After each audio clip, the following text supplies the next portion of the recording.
everyone, this is Puppy from server M14, and real quick, I want to go over the festival event. Last video, I was kind of being a downer about the Dazzling Wish, which I will still suggest not to touch this unless you need the Grail for the Grail shop, because you want to buy this daily if you can, along with a few other things like Fufei and the if you're working on Fufei, you might as well get an artifact as well, because it is a little bit cheaper. The only other thing that I would do, which I didn't go over, is if you are a mid spender, especially early legendary, and you're trying to quickly upgrade your buildings and your barracks so you can progress faster and be ready for Frost, then I would buy the Stellar Core crystals. And even the Crimson Moonlight's a good buy. It's one of those last things I would get. I wouldn't really do anything else. If anything, just save your Grail.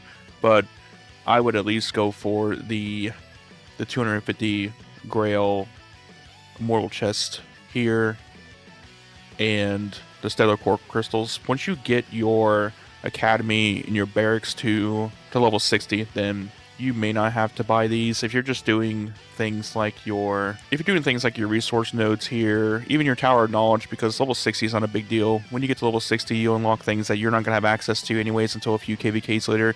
I believe some of the later, the first legendary servers, they finally got access to Arcane Sniper. The only one that is notable is probably going to be Grace, which you get, I believe, end of 3rd KVK. Every festival, there's always going to be some kind of event where you're going to get this currency to go for, 15 levels of the bar up here, of the HP bar. It could be a monster like it was the candy event that had 15 levels to it, and you would pair with somebody and get all these tokens of light. At the end, you get something special, including a insignia reward, which these help out a lot. I think here you actually get 2 of them here. Those insignia rewards translate to Grail a lot of times, so I missed out a lot on the hunting festival. I missed out on all 3 rewards, unfortunately. The Midsummer, which is the current one, got all 3 already. Children's Day also got all of them.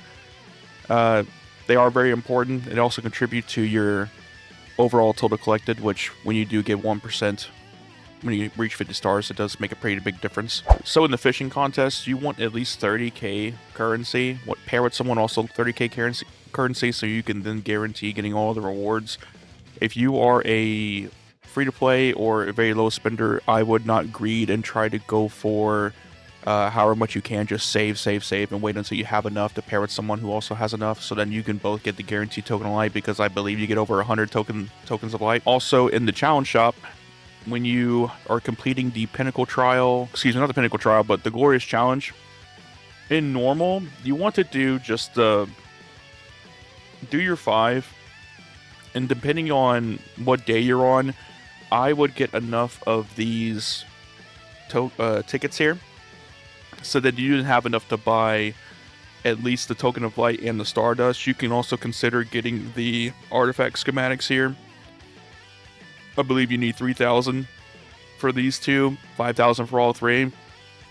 I would buy just enough tickets from the challenge shop to have enough in the Glorious Challenge to get the currency to buy what you need from the challenge shop, and do that every day.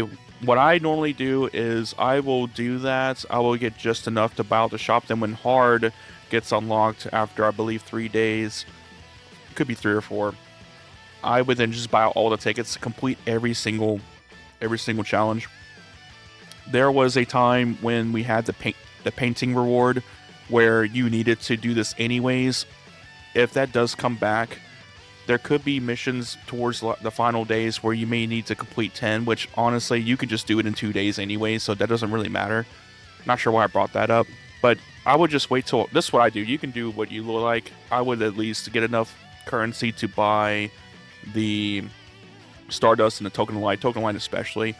Stardust is just so hard to get. It can be kind of expensive. It's not as expensive as the Crimson Moonlight, but it is somewhat difficult to grab. The best value, in my opinion, is going to be from these monthly events, and it's not even close for Stardust. Even if you are a free-to-play spender, if you do the Pinnacle Trial, it only shows 500, 400 here, but you get, I want to say 2,000 from 1-4, 3,000 from 1-5, something like that when you do complete it. You could be free to play and still at least maybe do 1, if not 2 days worth of the fishing contest or whatever event it's going to be. If you are an Alex player and you are a free to play low spender, it will take quite some time to get your Alex pieces. They're going to bring this back, I'm pretty sure. So don't freak out if you don't get at least level 2, level 3. They will bring it back. If there was one thing I'll recommend buying from this whole event, is going to be the pass. The previous events, when they had their passes, had the castle skins, and some castle skins were just meh. The reason I would buy the pass is because of the tokens of light, because you do get quite a bit just for 50 bucks, which is quite a good value. It's even more value now because you also get 60 pieces, which would at least guarantees level 1 on the costume, which I still think is stronger than the non-costume Alex, even though the passive is a little bit nerfed. I believe it's 32.5% instead of 35%. Let's check real quick. So Yugo's got him level 6 already, which is insane. Yeah, 32.5%. So it's a little bit weaker, but he does get a little bit of STP boost. I think his attack goes up a little bit as well, his physical attack here. By the way, Yugo, I'm pretty sure he's secretly a whale. He just decides when he wants to go hard on buying stuff, but he's become a monster recently, especially with the Alex upgrades. I can't touch him in Arena anymore, so shout out to him.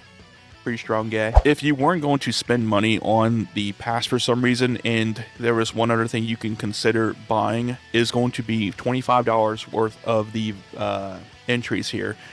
Every 2 days, you spend $4.99 and get an entry to get the Koi grand prize. Once you do get all 5 days, you do get the 850 Eternal Grails. So, and you get a token as well. I think this may be even better than the past because it's $25 and you get 850 Grail, versus here you would do 300 rolls and get the guaranteed 300. So if you're not considering spending $50 and getting the pass, then at least do this here. I'm not sure why more people are not doing it. It's just there's so much value with the Grails for $25, but I understand if you're free to play, you're free to play. You're not going to spend any kind of money. But I would highly consider, if there's one thing a month that you would buy, $25 a month, I think it's manageable. Another thing you could buy from the challenge shop, if you really want to do the cosmetics, you can. I mean, it's actually pretty inexpensive. It doesn't contribute to your power overall whatsoever, and I'm sure most of you know that. I do like the starfish look, so I'm gonna go ahead and just get it. The only 2 things you want to get is token of light and the stardust. Philosopher's stones are pretty easy to come by recently. Resource chests, maybe another one you can consider. Speed ups. I'm gonna show you. Yes, I'm a whale, but it's just ridiculous. I wish there was a way we can just trade these out for something else. What am I gonna do with this? I guess I have enough speed ups to get to castle level 100 when it comes out. But that's what I'll go with you guys. Last video was pretty negative for the most part. I try to be positive. Hopefully next time IK will just have an alternative version of the Dazzling Wish event, where if you don't have the immortal that they are showing, for example Athena in this one, then you should be able to choose to go for Grail instead, because otherwise people are just not going to go for it. And if they do, they're making a big mistake, because I have Athena at 0 stars, so 20 Athena pieces when it takes 80 to unlock level 1 on the costume. I'm so far away from Athena, it's not worth it at all. I'm just not going to do it. But I hope you guys found this video interesting, helpful. If you have any questions, concerns, comments, just let me know in the comment section below. I appreciate you guys. Have a good day.